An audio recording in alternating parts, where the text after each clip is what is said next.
निवडणूक आहे, त्यामुळे ह्या निवडणुकीमध्ये कोणी बहिष्कार घालला म्हणजे अत्यंत उपयुक्त ठरणार.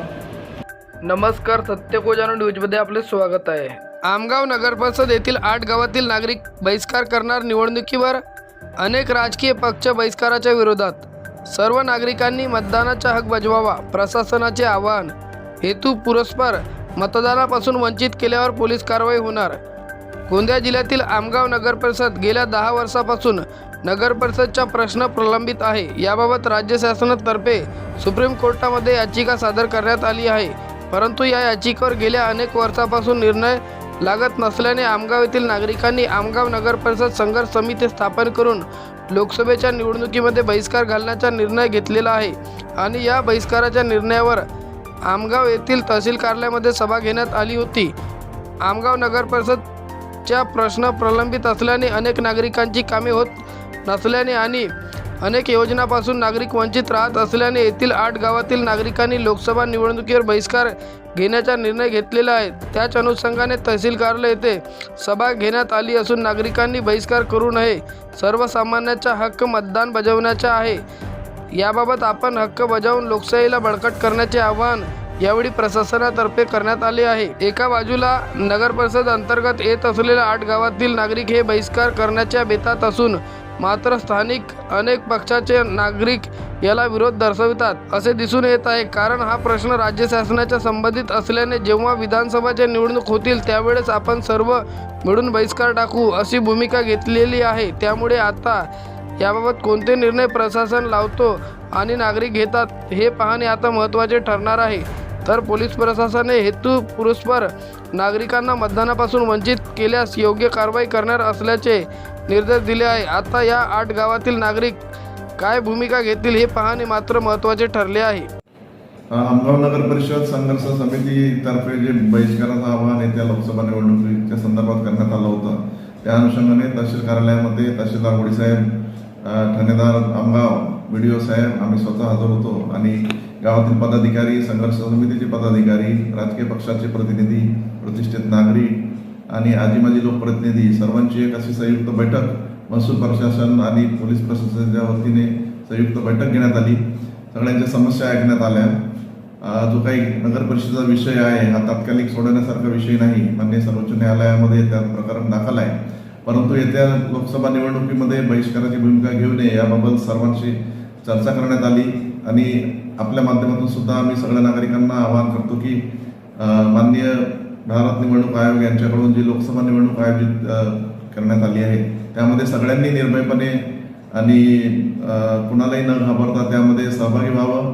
प्रशासनाच्या वतीने आम्ही त्यांना आश्वस्त करू इच्छितो की निर्भयपणे आणि शांतपणे निवडणुका पार पाडण्याची आमची जबाबदारी आहे, ते आम्ही आमचं कर्तव्य पूर्णपणे आम्ही पार पाडणार आहे.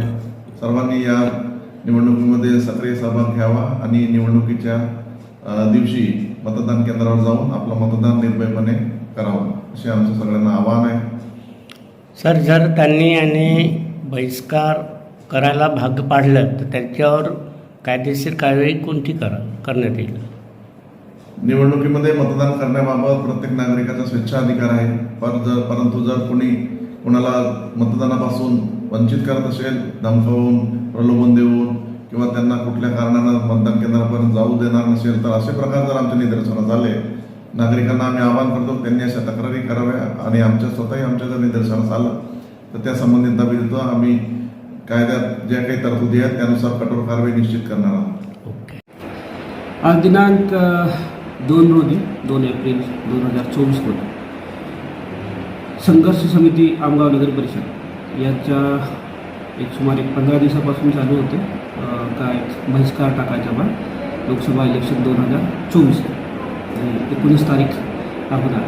त्या अनुषंगाने आम्ही एक संयुक्त मीटिंग कॉल केली होती. याच्यात संघर्ष समितीचे जितके काही कन्व्हेनर होते त्यांना बोलवलं होतं. त्याच्यानंतर शहरातले माजी आमदार श्री केशवभाऊ मानकर, त्यानंतर जिल्हा परिषदचे जितके काही या एरियातले आमगाव तालुक्याचे जे सदस्य आहेत ते, त्याच्यानंतर सदस्य पंचायत समिती, त्याच्यानंतर व्यापारी वर्ग आणि सगळं पॉलिटिकल पार्टीचे जितके काही पदाधिकारी होते ते आणि सिटिझन्स नागरिकांनासुद्धा आम्ही या ठिकाणी चर्चा करता बोलवण्यात आले होते.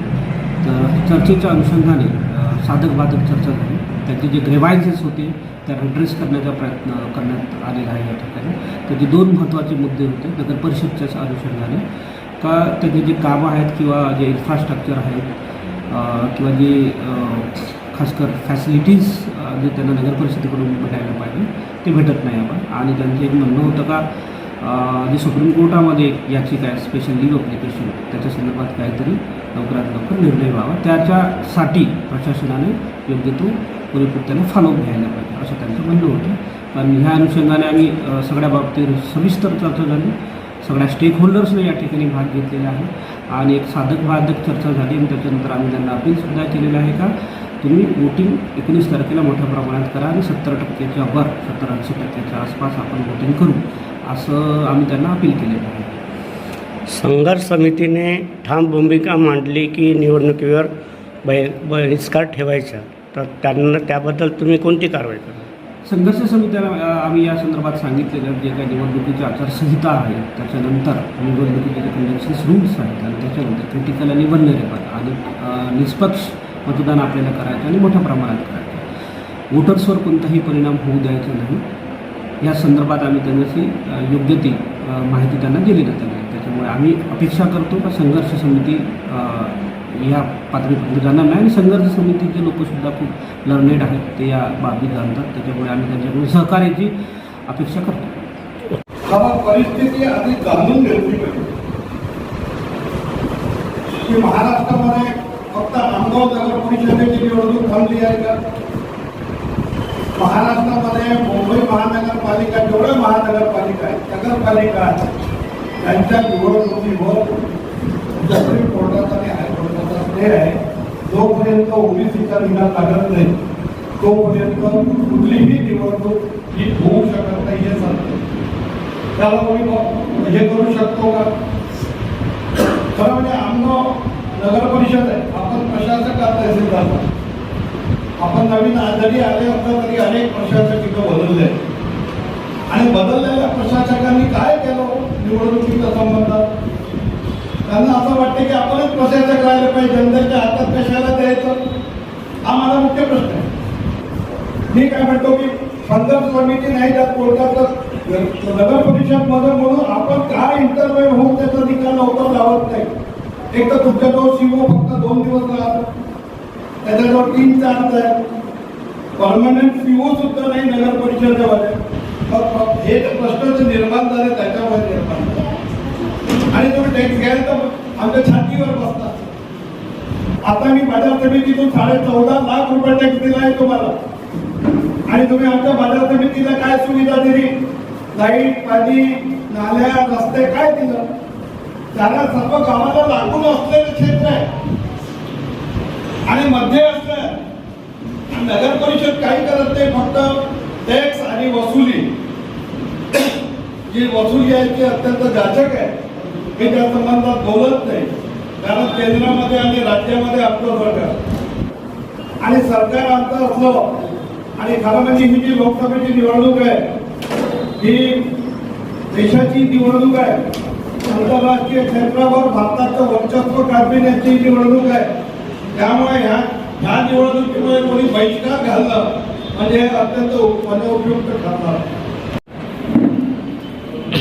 संघर्ष समितीच्या वतीने मी यशवंत मानकर आणि सर्व संघर्ष समितीचे प्रभावी जे सक्रिय आहेत सदस्य यांच्यामार्फत आम्ही देशामध्ये होऊ घातलेल्या लोकसभेच्या निवडणुकीवर आम्ही बहिष्कार टाकणार. मुद्दा हाच आहे की सर्वोच्च न्यायालयामध्ये राज्य शासनाने न्यायप्रविष्ट ठेवलेले प्रकरण हे निकाली काढावे, जेणेकरून 8 गावातील लोकांना त्यांच्या मूलभूत सुविधा त्यांना मिळायला पाहिजे. पण शोकांतिका हे आहे की राज्य सरकार या प्रशासन हे आणि राज्यकर्ते एकमेकांवर जबाबदारी टाकत आहे. पण हे शोकांतिका आहे. प्रभावीपणे प्रशासनाने याबद्दल दखल घ्यायला पाहिजे. आज निवडणुकांमध्ये आचारसंहिता लागू आहे. राज्य सरकारचे जे प्रतिनिधी आहेत ते याच्यामध्ये हस्तक्षेप करू शकत नाही, हे सत्य आहे. पण प्रशासन म्हणून न्याय व विधी शाखेने न्यायप्रविष्ट प्रकरण जो सर्वोच्च न्यायालयामध्ये आहे त्याचा निकाल लावायला पाहिजे, जेणेकरून सामान्य नागरिकांना त्यांच्या मूलभूत गरजा मिळायला सुविधा होईल. पण अद्यापर्यंत या आज झालेल्या बैठकीमध्ये फक्त मतदानासाठी त्यांनी आवाहन केलं आहे, बहिष्कार टाळावा म्हणून त्यांनी सांगितलं आहे आणि अनेक राजकीय पक्षांनी निवडणुकीवर बहिष्कार न करण्याचाही इथं निर्धार घेतला आहे. आम्हाला बळजबरी नाही आहे. लोकशाहीमध्ये मतदान करण्याचा अधिकार सगळ्यांना आहे आणि मतदान नाकारण्याचाही अधिकार आहे. बाबासाहेब आंबेडकरांनी दिलेल्या संविधानानुसार लोकशाहीमध्ये सर्वांना समान अधिकार आहे. पण काही लोकांनी दबावतंत्र प्रशासनावर टाकण्याचा जो प्रयत्न केला की संघर्ष समिती जो बहिष्काराचा मुद्दा जो घेत आहे त्या मुद्द्याला धरून त्यांच्यावर तुम्ही कायदा करा किंवा गुन्हे दाखल करा, हे निषेधार्थ आहे. कारण की ते नागरिक म्हणून ह्याच 8 गावातील रहिवासी आहेत. त्यांनी नागरिकांच्या बाजूने हा निर्णय घ्यायला पाहिजे आणि प्रशासनावर त्यांनी पत्रव्यवहार करून न्यायप्रविष्ट प्रकरण हा निकाली काढायला पाहिजे, जेणेकरून ह्या समस्येचं निराकरण होईल. परंतु आम्ही आपल्या ठाम भूमिकेवर आहोत. नगर परिषद संघर्ष समिती निवडणुकीच्या बहिष्कारावर ठाम आहे. जोपर्यंत राज्य सरकार व प्रशासन या संदर्भात ठोस भूमिका घेत नाही व आम्हाला एक लेखी काही असं पत्र देत नाही, जेणेकरून आमचं समाधान होईल. आमगाव नगर परिषद संघर्ष समितीतर्फे मी रवी क्षीरसागर, आम्ही आमच्या संघर्ष समितीने आमगाव नगर परिषदसह जे 7 गाव आहेत तिथं येणाऱ्या लोकसभा निवडणुकीवर बहिष्कार करण्याचा निर्णय केलेला आहे. आम्हालाही समजते की लोकशाहीमध्ये मत देणं किती महत्त्वाचं आहे, परंतु लोकशाहीमध्ये मागील 9 वर्षापासून आमगाव नगर परिषदेच्या प्रलंबित मार्ग सुप्रीम कोर्टात अटकलेलं आहे. ते लोकशाहीमध्ये होत असलेला खूप मोठा अन्याय आहे.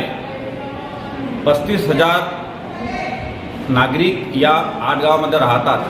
त्यांना त्यांच्या सरकारमधील कोणत्याही सुविधा मागील 9 वर्षापासून मिळत नाही आहे. त्यामुळे आमच्या संघर्ष समितीने प्रखर भूमिका घेतली आहे की येणाऱ्या 19 तारखेला 8 गावातील एकही नागरिक मतदान करणार नाही.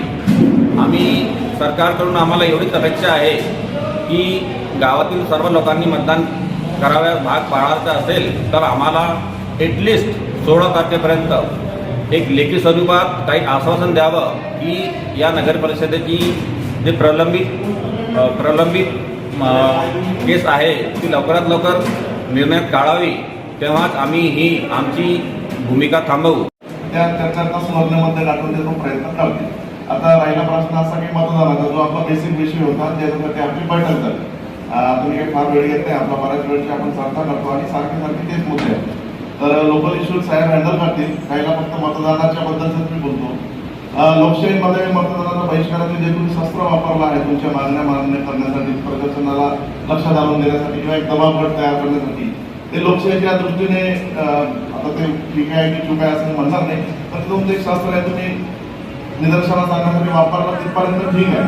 पण आता आम्ही ज्या क्षणाला आचारसंहिता लागू झाली आम्ही सगळे आता इलेक्शन कमिशन ऑफ इंडियाच्या पेरोलवर आहे. आम्ही आता मी आमचे एसपी साहेबांचं काही करू शकत नाही. आमच्या डायरेक्ट कारवाई इलेक्शन कमिशन करेल आणि त्यांच्या अंतर्गत आहे. आणि आमचं एकच धोरण आहे, एकच विधवाक्य की निर्भयपणे शांततेने निवडणुका पार पाडणे. आता त्याच्यात सगळ्या गोष्टी आल्या. आता इलेक्शन कमिशन ऑफ इंडिया तर्फे आणि राज्य शासनाचे राज्य निवडणूक आयोगातर्फे सुद्धा स्वीप सारखे उपक्रम राबवून जनजागृती करून जास्तीत जास्त लोकांनी मतदानात सहभागी व्हावं असं निवडणूक आयोगाचं ध्येय आहे. आता तो जनतेचा अधिकार आहे, कोणी यावं कोणी येऊ नये हे नाही, त्यांच्या बाजूला आपण प्रयत्न करतो प्रशासनाकडून. परंतु निर्भयपणे आणि शांततापणे निवडणुका पार पाडणे हे प्रशासनाचं काम आहे. फक्त रेव्हेन्यू प्रशासन असेल किंवा पोलीस प्रशासन असेल आणि त्याच्यासाठी आम्ही कटिबद्ध आहे. मात्र त्याच्यात सगळ्या गोष्टी आल्या त्या तुम्ही समजून घ्या. मग ते कोणाला इंडिव्हिज्युअल वोटरला तुम्हाला मतदानापासून परावृत्त करता येत नाही. निवडणुकीच्या मतदान केंद्राजवळ तर बिलकुलच नाही. असा कुठलाही प्रसंग आढळला, अशी कुठली कृती आढळली तर त्या त्यावेळी त्या त्या परिस्थितीनुसार उपलब्ध कायद्यामध्ये जे काही प्रोव्हिजन असेल तशी कायदेशीर कारवाई करण्यात येईल. एवढं एकदम स्पष्ट धोरण आहे. तुमच्या लोकशाहीचा आहे, आम्ही तुमच्या विरोधात नाही. तुमच्या मागण्या जास्त आहे त्याच्या आम्ही विरोधात नाही.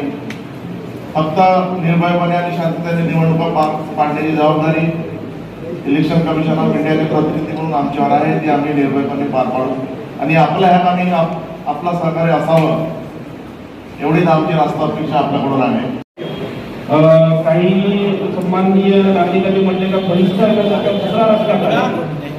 त्यानं काही म्हटलं का म्हणजे बहिष्कार का व्हावं नाही, कारण त्याचा जो तुमचे राईट्स पाहिजे त्याला परिषदेमध्ये त्या रस्ता पाणी ते मिळत नाहीये, त्याच्यामुळे बहिष्कार का नाही पाहिजे असा प्रश्नार्थक स्वरूपाचा बहिष्कार होणार की होणार नाही या संबंधात बोला तुम्ही, बाकीचं आम्हाला काही घेणं देणं नाही.